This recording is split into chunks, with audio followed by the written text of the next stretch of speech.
Today is February 14th, 2022. Good morning, good afternoon, good evening, and good rotation of the earth. Mass media, political news, and general information remain in a state of emergency. We have received no contact or communication worth reporting. It is our prayer that the Holy Spirit communicate to each of you so as to reduce your anxiety. Before we begin, the internet and technology are in a technical state of emergency. Software is also being hacked by terrorists. Technical problems are a small nuisance, which require humans to fix them. Sometimes the Holy Spirit helps us.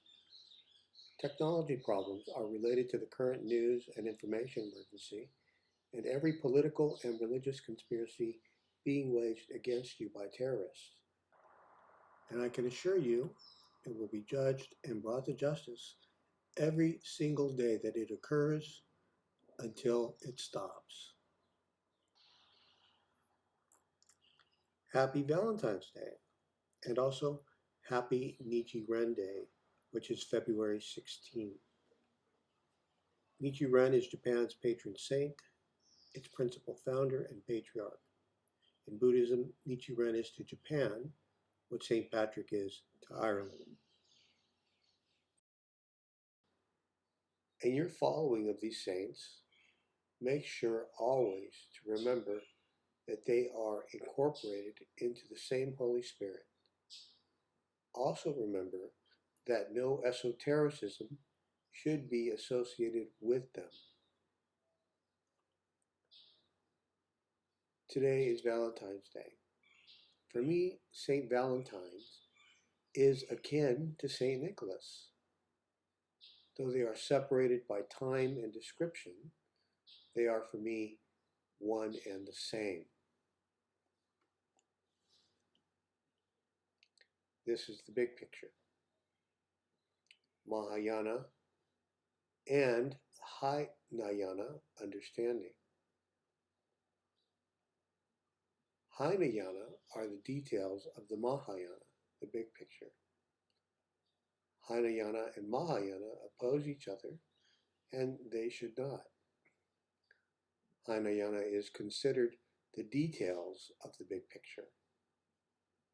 Whole philosophies, theologies, and schools have risen up around misinterpretations of the Hinayana, which is considered the lesser school in Buddhism. In fact, the public record states that Hinayana means the small deficient vehicle. There are problems with information, even historical information, even Buddhist information. So remember that Mahayana is the greater perspective, and Hinayana are the details of that perspective.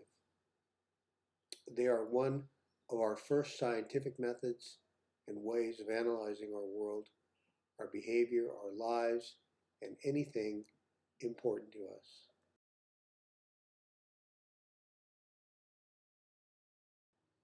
It is not written, but St. Valentine was also a doctor of the church.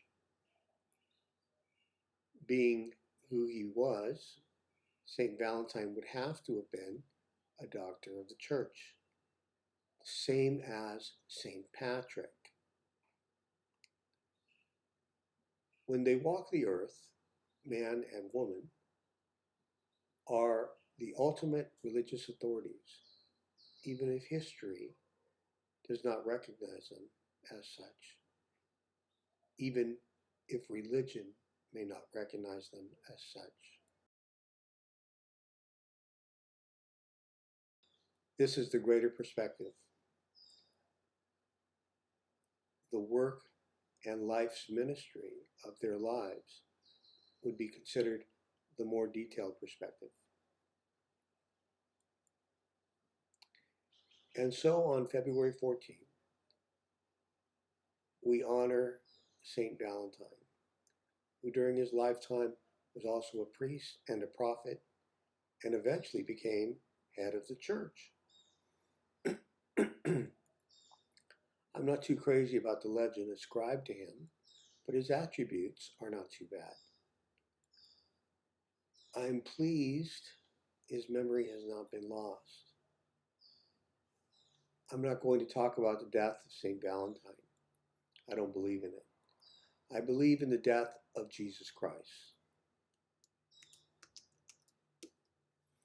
I now have doubts about every martyr except Christ, who alone was called to suffer, and not so you could suffer with him, but so you could be free of suffering.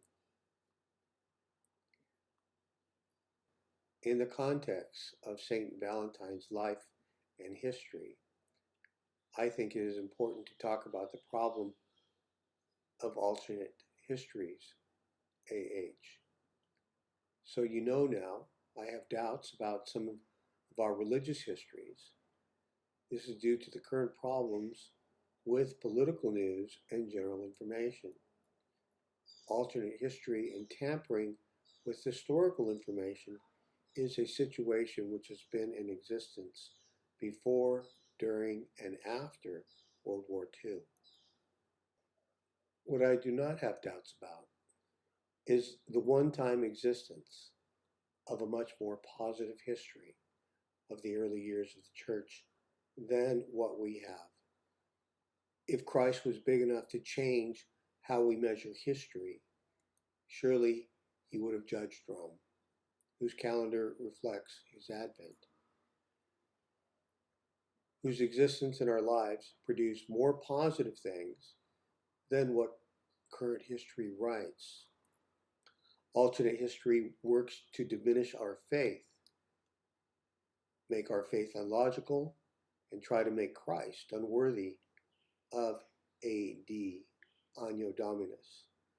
Nevertheless, his recognition by historians has lasted now for 2,000 years.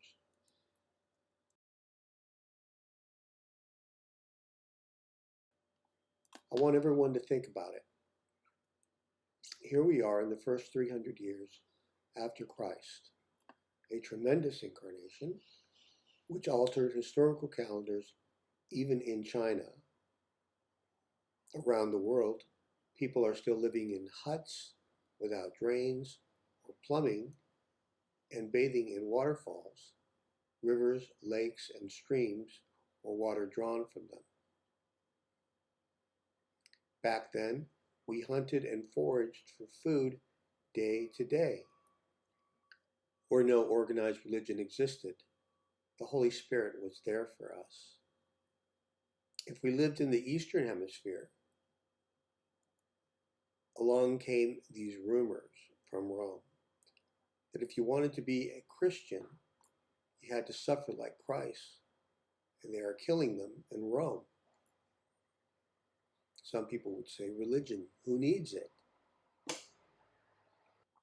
In addition, Christians who should not have suffered were not a threat to Rome, but neither were the Jews a threat to Nazi Germany.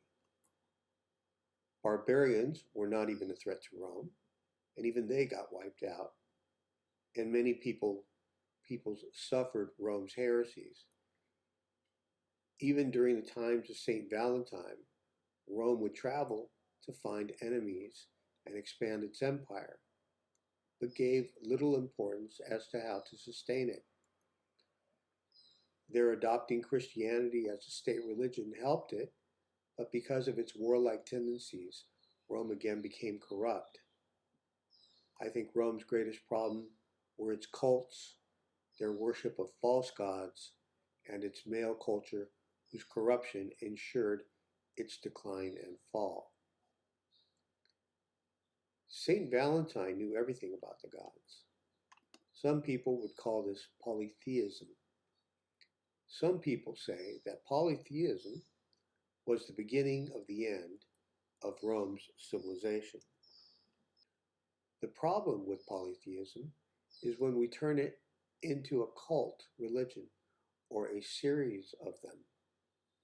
Once having an understanding of the gods, the men of Rome ruined it with false gods, then later with false saints, false patriarchs and matriarchs, and heretic feasts. Much of this has to do with men embracing false information. Young children would worship or revere a demon if their parents told them that it was God. And so Rome may have been a victim of false information like we are today. The current problems with historical information are because of this new surge of an alternate history cult and movement, one in which the three major political groups in our world are involved in. Those groups are Freemasons or Wizards, communism, and socialism. Another way to look at the problem is by looking at INGSOC, white supremacy, a communist socialist Nazi organization called English socialism, an organization which spreads a particular brand of Nazism to the English-speaking world, as well as those countries which do not speak English.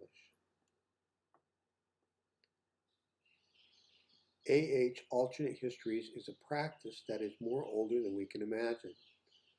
Men have been altering historical records for thousands of years and have turned the testaments about our past into information which may not all be historically correct, such as the flood story of Noah. The truth is, we still have small miracles of information. The existence of St. Valentine is a miracle of information. I'm certain that the testament of Noah is not what it used to be, but the elements of goodness are still in it, just like some of the biographical information of St. Valentine. And so I began to think, it is important to our futures to make a target, meaning to abolish its practice. For people just joining us, is the terrorist practice of exchanging real history for an alternate history or a completely fictitious history. This has to stop. Fiction is the original art of storytelling, but the alternate history, deviates from standard fictional practices tremendously. Every day, with each presidential or leadership speech, they build more false history and continue building thoughts in your heads. Is it no wonder that God is judging terrorists from our midst? And so today is St. Valentine's Day. When St. Valentine's was alive, Rome was still partial to the gods. Even after more than 1,500 years, in the system of the saints, people still venerate the gods. But most do not know what they're doing. The gods are not supposed to be worshipped as separate deities or as if estranged from each other, for they are one, and even though their lives were different, they are one and the same souls. Together, we are one soul, because our souls come from the Holy Spirit, just like the souls of man and woman come from the Holy Spirit. And so throughout history, we have made pantheons to help us remember God and Goddess, who were the prophets, teachers, oracles, priests, empresses, and emperors whom we love so much and who are always with us. But now men call fools emperors and demonize women and make saints of demonic men. Pantheons have carried both saints and gods. Pantheons, which have carried both saints and gods, were once our way of absorbing the saying and teaching, with you always. Even before the time of Jesus and Mary, we taught, "Thus says the Holy Spirit, I am with you always." In good times, and we have had many, we believed in the return of the spirit of man and the spirit of woman, and made great pantheons with sculptures of them. Where we failed in that, we're ascribing false histories to real manifestations and making up false gods which never existed. But all things being perfect, we failed in another important category called prejudice. Prejudice is learned and provoked behavior. When he or she was born somewhere other than Tuscany, Macedonia, or Greece, and our pantheons did not honor them because they were Asian or Chaldeans, did our pantheons begin to decline and lose their meaning. But Africa, Egypt, and Asia also had their pantheons, and sometimes there was agreement of the gods, and sometimes there was not. But where there was never disagreement was in the unseen God, the Holy Spirit, who has no name, but whom is known by many. In addition, the archaeological record reflects an African-Egyptian civilization and not a Greco-Roman Egyptian civilization. Imagine, if you will, living in Africa. For thousands of years, the great cities of Africa were the most advanced architectural, scientific, educational, and theological monotheistic institutions in the world. In our Bibles, earliest testaments, Africans were known as the Chaldeans, as well as Egyptians. Not very nice things are always said about them in the Bible, but they too had their falls and decline. About Africa, I have written that Chaldea may have been its former name, and a much larger region than it is today. Chaldea is the land of cauldrons. Chad is known to have many. I believe the ancient Africans to be very monotheistic, but they also followed the gods and recorded the providence of God among them. Together, we have tried to follow manifestations of God, which is why we have so many different names for God and Goddess around the world. God and Goddess, as perfect or imperfect as you perceive them, represent the Holy Spirit. You are also supposed to be Holy Spirit ambassadors to each other. Souls of men and women are truly very special things. But prejudice, the teaching of dualism, and atheism interfere with people's spiritual states. The Holy Spirit is with you always, and that you can count on. The Holy Spirit is responsible for the soul that lives inside your human body. The Holy Spirit is the reason why you have had so many pantheons, which record your memory of him and her as they lived among you. When walking the earth, man and woman are like ordinary humans and experience the same and even greater challenges than you do. And so, because of the historical significance of pantheons, I have nothing against the pantheons of the past, as long as there are no demons, darkness, or incorrect information about them. However, when men go bad, so do pantheons. Pantheons are fun to muse on, but there are more important matters to attend to. The irony of pantheons and the gods is that they, the gods, man and woman, taught monotheism and belief in the Holy Spirit. Even as saints, they taught monotheism, which is what Christianity is essentially. Jesus Christ taught monotheism. Monotheism is the greater perspective, the big picture, and religions are the Hinayana, the smaller rafts which navigate it.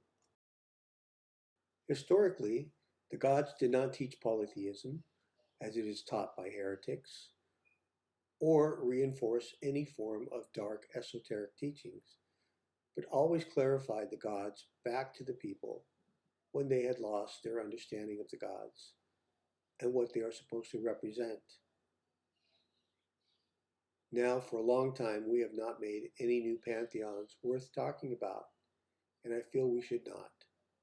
I have always emphasized monotheism and faith in the Holy Spirit, who is with you always in the Spirit, never dies, and is there to help every soul to the very end of each life they live on the planet. So when you think about love today, think about the Holy Spirit, who is with you always. Happy St. Valentine's Day.